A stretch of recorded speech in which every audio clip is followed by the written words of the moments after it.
នេះគឺជារបៀបភ្ជាប់កាមេរ៉ា Wi-Fi ប្រើសូឡាខាងក្រោយនេះជើងវានេះយើងអាចដោះដាក់បានណាដោះវាបាញ់វាឲ្យចាំដាក់ទៅវិញទៅហើយខាងក្រោយនេះគឺមានប៊ូតុងវិញចេះវាស្ទះវិញចេះយើងទាញស្ទះមកឃើញប៊ូតុងបើកអានេះយើងត្រូវតែបើកបើអត់បើកយើងខ្យល់បានទេហើយអា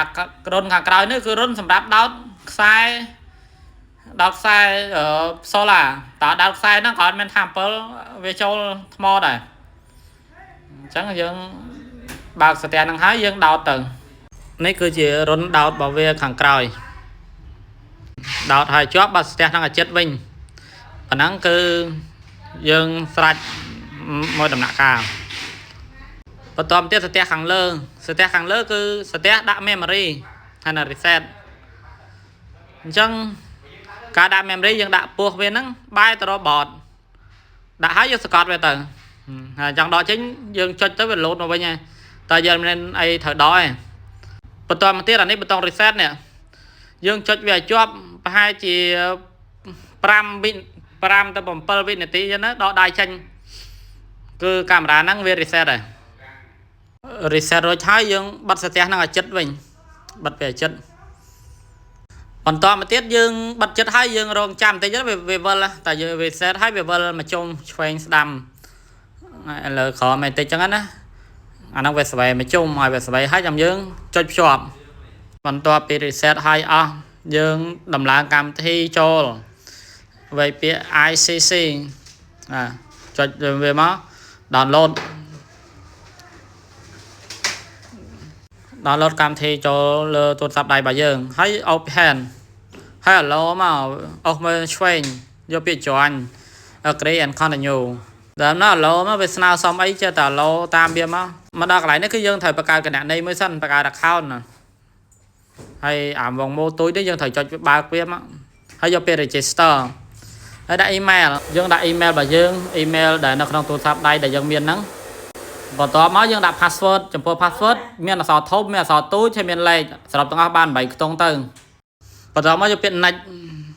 ហើយយើងចាំតែយកលេខកូដពី Gmail របស់យើងចូលទៅ Gmail ទៅនេះវាផ្ញើសារមកណាយើងនេះវាផ្ញើសារមកផ្ញើជា link យើងចុចលើ link វាណា verify now នេះបាទផ្ញើសារណាហើយចុចភ្ជាប់មកជ្រោមខាងលើទៅចេញសញ្ញា tick ហ្នឹងជាការស្រេច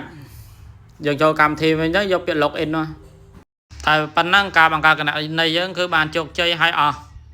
អញ្ចឹងយើងអាចចុចភ្ជាប់បានហើយបន្តមកទៀតគឺយើងយកលេខបូកខាងលើនេះបាទហើយយកលេខបូកទៀតយកពាក្យ Wi-Fi camera ហើយបញ្ជាក់តិច Bluetooth location យើងត្រូវតែបើកអស់ Wi-Fi camera នេះចុចទៅលើវាមក Wi-Fi camera next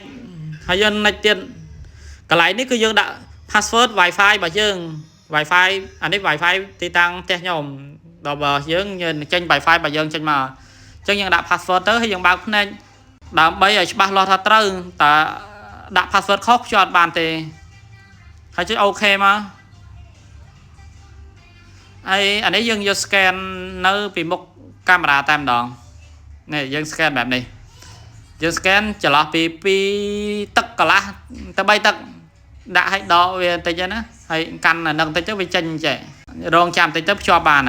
ហើយអាខាងលើគឺដាក់ឈ្មោះទីតាំងកាមេរ៉ារបស់យើងដាក់1ម៉ាត់2ម៉ាត់បានហើយដាក់ច្រើនពេកវាអត់ឲ្យទេដាក់ផ្ទះដាក់ហាងហើយទៅប៉ុណ្ណឹងគឺការភ្ជាប់កាមេរ៉ាយើងបានជោគជ័យនេះគឺជាការភ្ជាប់ប្រភេទកាមេរ៉ា Solar Wi-Fi